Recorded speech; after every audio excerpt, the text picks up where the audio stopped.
Yeah, I try and add perspective to a lot of things. Like you got to look at things different in life. Like oftentimes, growing up in our community, we taught to look at things from a negative aspect all the time. We see it constantly. You know what I mean? Like for example, when we grow up, you doing certain types of music. What are we taught at the beginning? You taught to write what you see. What do we see? You see crack, you see drug dealing, you see smoking, you see. I remember being in the third grade, and I remember seeing my third grade teacher stopping by my cousins and getting, served. And then I got to go back in and see her for school. You know what I mean? Man, that's crazy. So that's reality.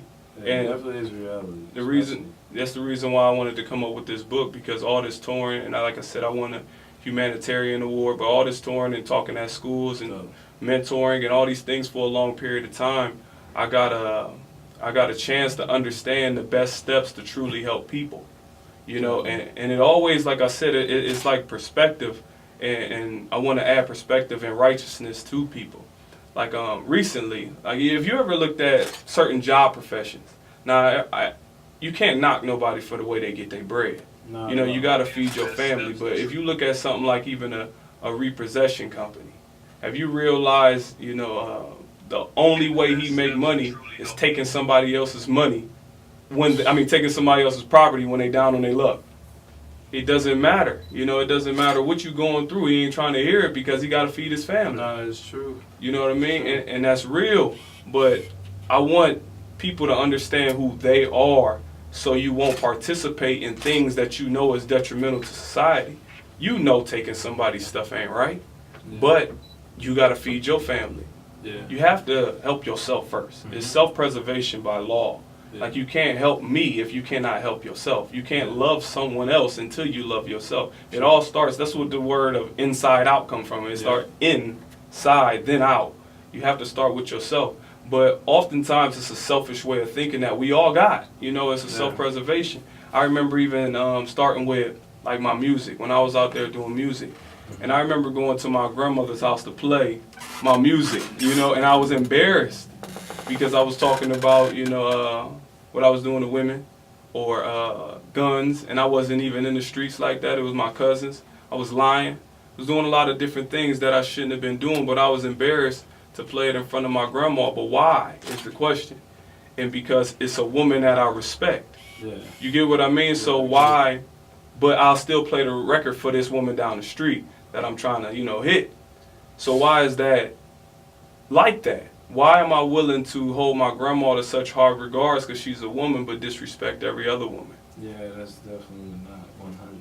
You know what I mean? But it's what we do. I get it. It's what we do. Have you ever noticed, if you're around your grandma, matter of fact, you and your friends, when you get around your grandma or somebody older, you won't even curse.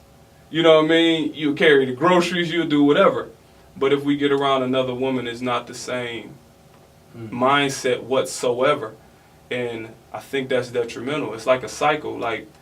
And that's the reason why I started changing my music and I started doing these books and stuff like that. I wanted to bring it to the forefront. You treat every woman like you would treat your grandma or your mother, because it is somebody's sister, daughter, or whatnot. And we even see hypocritical aspects. You see cats, I'm not knocking. I'm not acting like I didn't come from this myself. I'm saying I started understanding myself and started changing. But you see people that be womanizers and have daughters. And then totally kill somebody if they do it to their daughter, but you'll do it to somebody else's daughter. I got a brother that's a month apart. My father obviously, was doing his thing. But we grew up in a household of seeing my father do women wrong for 18 plus years, Yeah. But none of them said anything.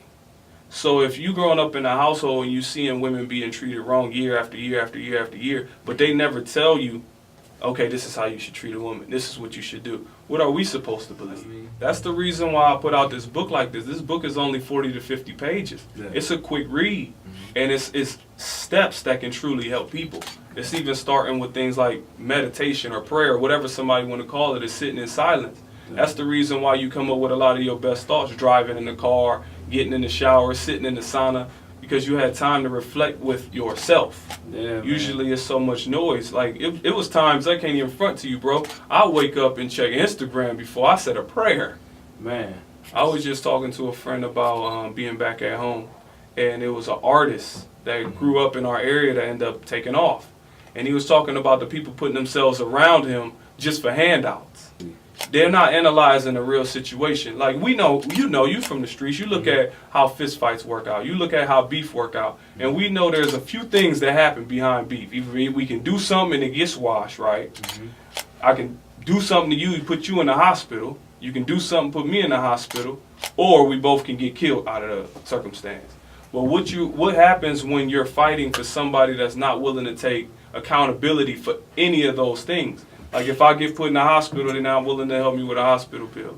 I get put in the morgue, they're not going to help my family with funeral bills. If I go to jail, they're not even going to put bail on, they're not even going to pay my bail. That's the stuff that people don't even think about. Exactly, but this is the person that I'm out here claiming that I'm fighting for because I'm looking for a handout. But you got to look at, you've been in the professional field. What real value do somebody have to your life that don't have the proper education that can work at a job that you put them in?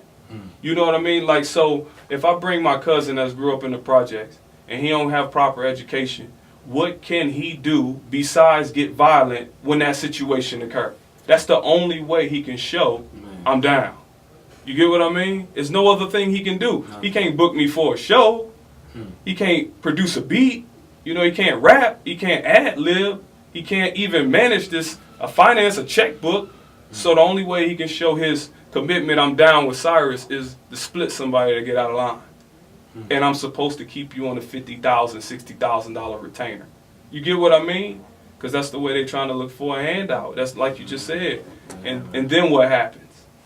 You end up broken back in the same situation. It reminded me of the AR app when Drake shouted him out. He said when he woke up, he had so many calls, he thought somebody had passed away. He like, man, my phone being blew up because the opportunity. But once again, as a man, how would you want another man to just provide for your life? You know what I mean? That's terrible. You can't stand on your own too. You got another man taking care of your son or your daughter. It's one thing to look out and it's another to take care of. You know what I mean? You got 30-year-old child. And that's because of the mind state is broken. You believe that you're supposed to get a handout. And those are the things that I speak to all the way around the board.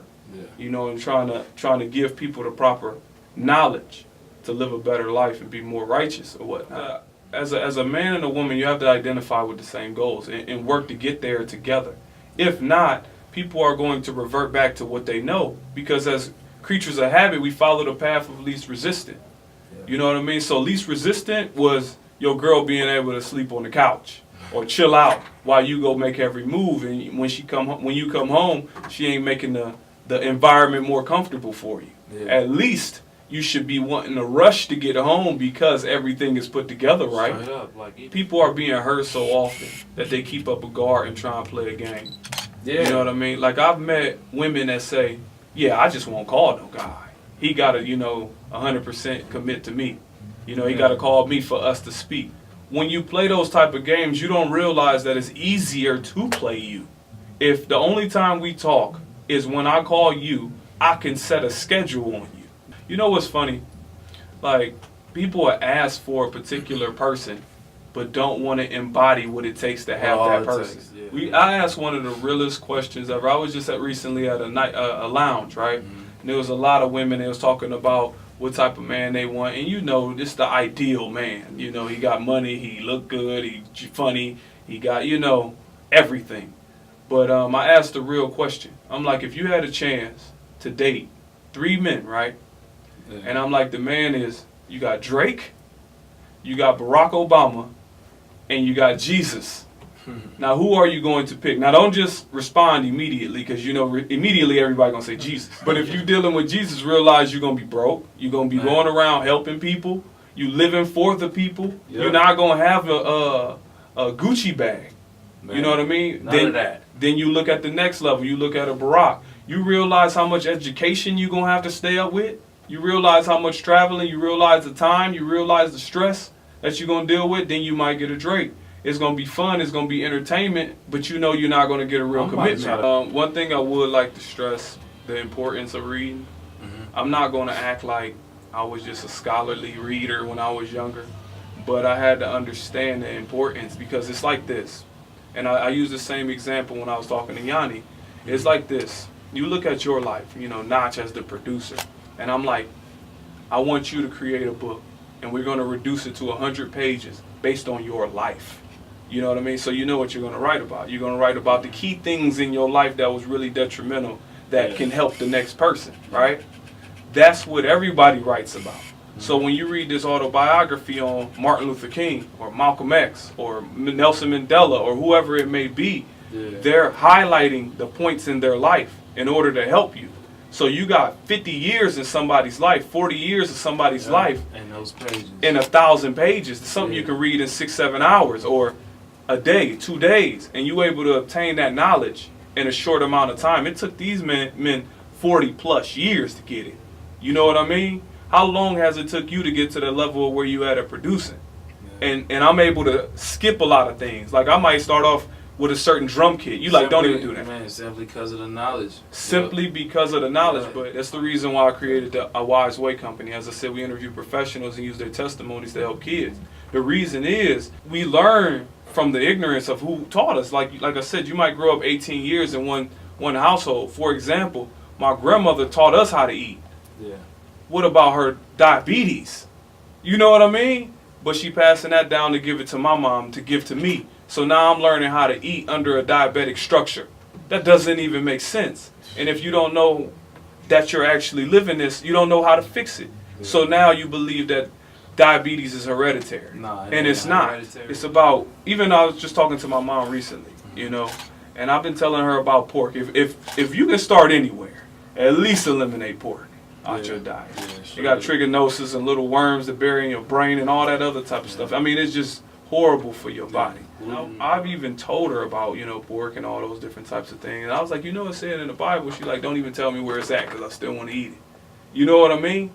So if you want to stay there, how can I help you? If you want to stay there. Then I talked to her recently and I was like, what you eat? She's like, you know, we just had a pack of hot dog. I'm like, no matter what I say, no matter how much I give you, if you still want to do it, it's on you. But I do want to provide the proper information. So at least when you scarfing down that hot dog, you can like, yeah, I know I shouldn't be eating this, but I'm choosing to. Because you'll start building up will. You'll start turning into, you know what, when you get to the store, you know what, I'm not going to buy this pack of hot dogs. It might go to turkey bacon. It might start transforming to something better. You know what I mean? Well, I see the company, what we want to do is build a database of wisdom and honesty. Wisdom and teaching people the right way. As I said, have you ever noticed you go on Google to search